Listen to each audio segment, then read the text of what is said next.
Entonces tenemos acá que cualquiera que sean los genes, el ambiente tiene un papel clave en la obesidad.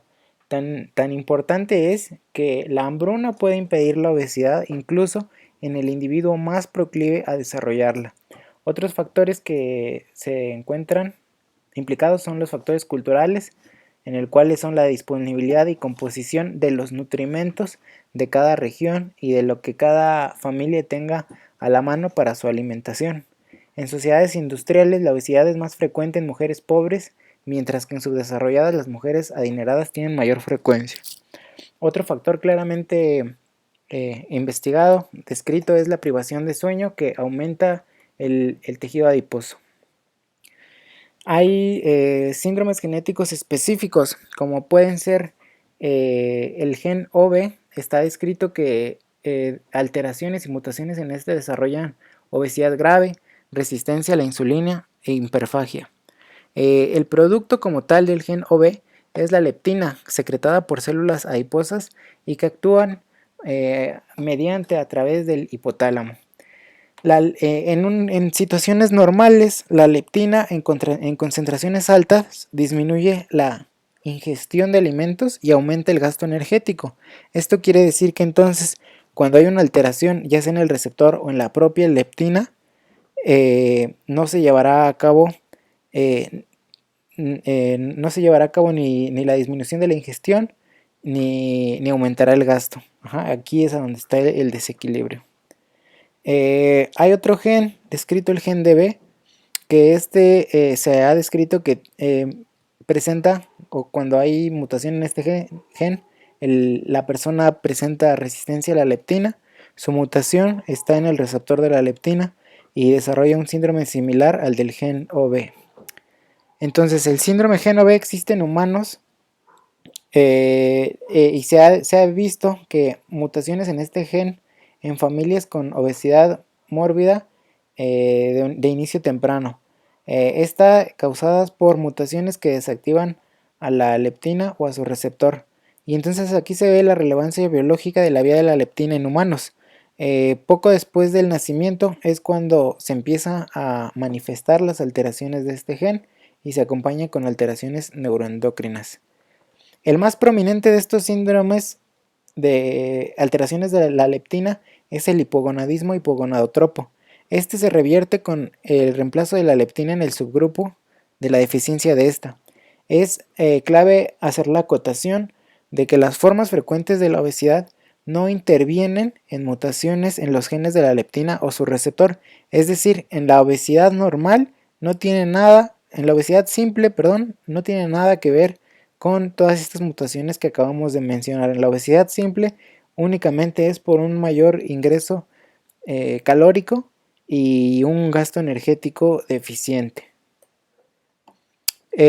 Hay más mutaciones, de estas mutaciones raras, en las cuales, por ejemplo, en el gen de la propia melanocortina, producirá obesidad grave por falla de la síntesis de la hormona estimulante de melanocitos, y a su vez estará acompañado de insuficiencia suprarrenal secundaria de ausencia de ACTH, pero bueno, estas son formas raras.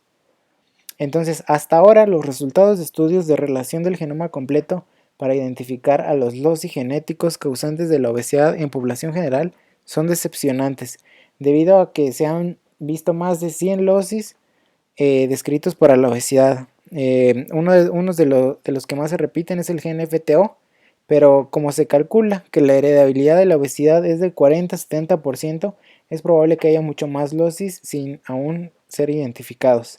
Por algunos que se pueden ver en la literatura son los genes FAT, mutaciones en el gen TUB, AGRB, entre otros. Hay síndromes complejos humanos acompañados a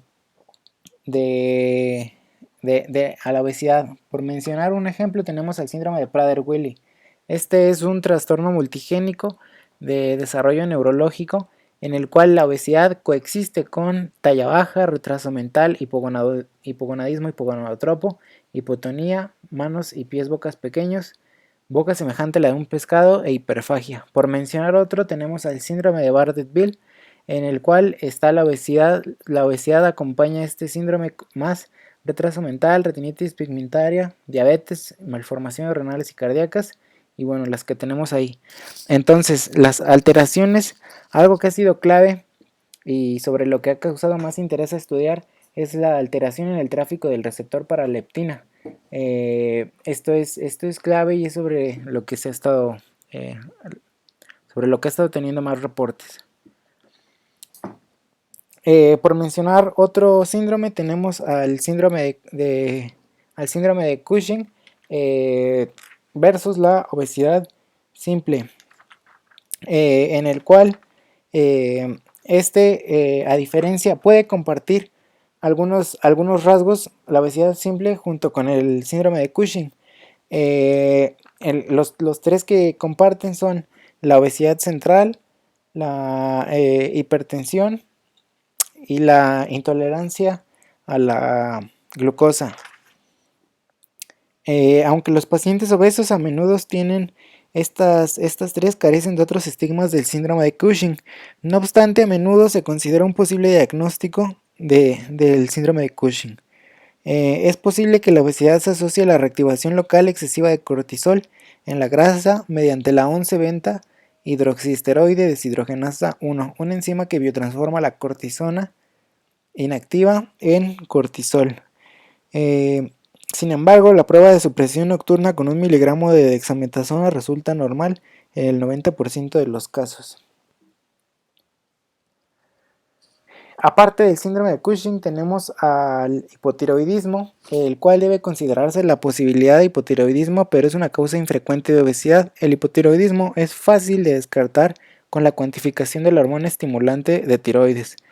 Otro, tenemos al insulinoma, en el cual los pacientes con insulinoma a menudo aumentan de peso como resultado de la ingestión excesiva a fin de evitar los síntomas hipoglucémicos.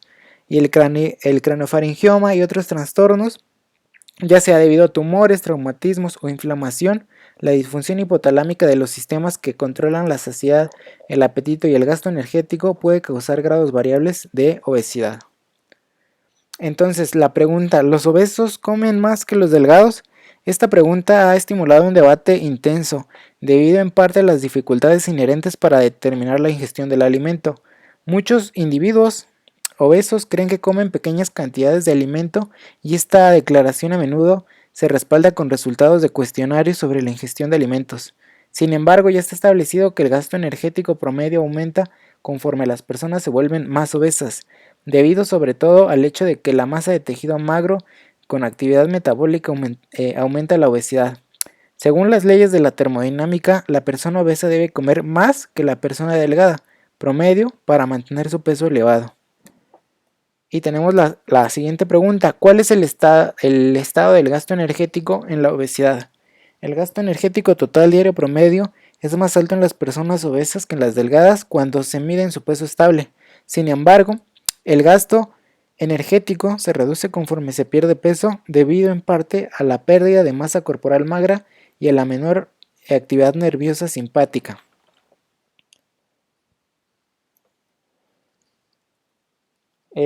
La leptina en la obesidad típica.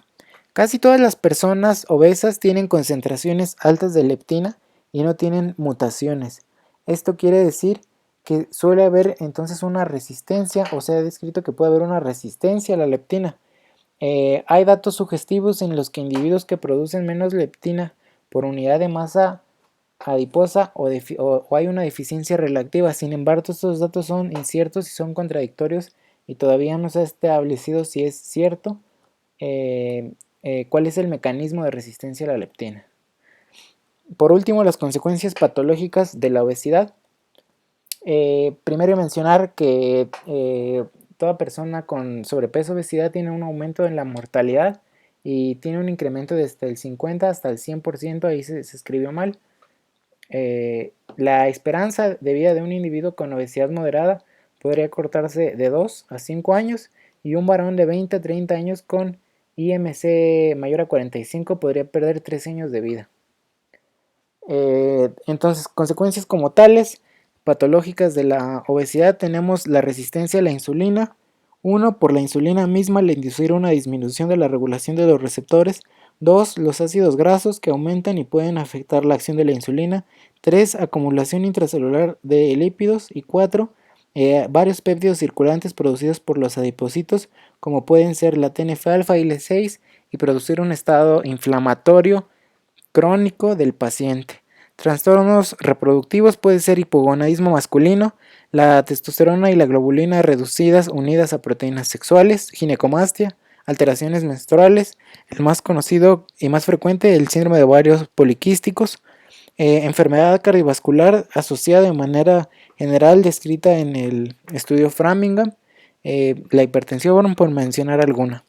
Y enfermedad hepática asociado a hepatopatía adiposa no alcohólica, esteatohepatitis no alcohólica, esto por un aumento de la secreción biliar de colesterol. Está escrito que el ayuno aumenta la supersaturación de la bilis, por lo que reduce el componente fosfolipídico. Y la colecistitis inducida por ayuno es una complicación de las dietas extremas. En cuanto a cánceres asociados a obesidad en varones, tenemos al cáncer de esófago, cáncer de colon, recto, páncreas, hígado y próstata. Cánceres asociados a mujeres, tenemos el cáncer de vesícula, vías biliares, mamario, endometrial, sea cáncer cervicouterino y ovárico. En cuanto a la enfermedad ósea articular y cutánea, tenemos que la obesidad se asocia con un mayor riesgo de osteoartritis, sin duda como parte del traumatismo de la mayor carga de peso, pero quizá también por la posible relación con la activación de las vías inflamatorias que podrían favorecer alteraciones sinoviales. La acantosis nigricans, también asociada a la obesidad, refleja la gravedad de la resistencia a la insulina subyacente y disminuye con la pérdida de peso. Es posible que aumente la fragilidad de la piel, sobre todo en los pliegues cutáneos, lo que intensifica el riesgo de infecciones por hongos y levaduras. Por último, la éstasis venosa es mayor en los obesos. Bueno, pues esto fue todo. Gracias.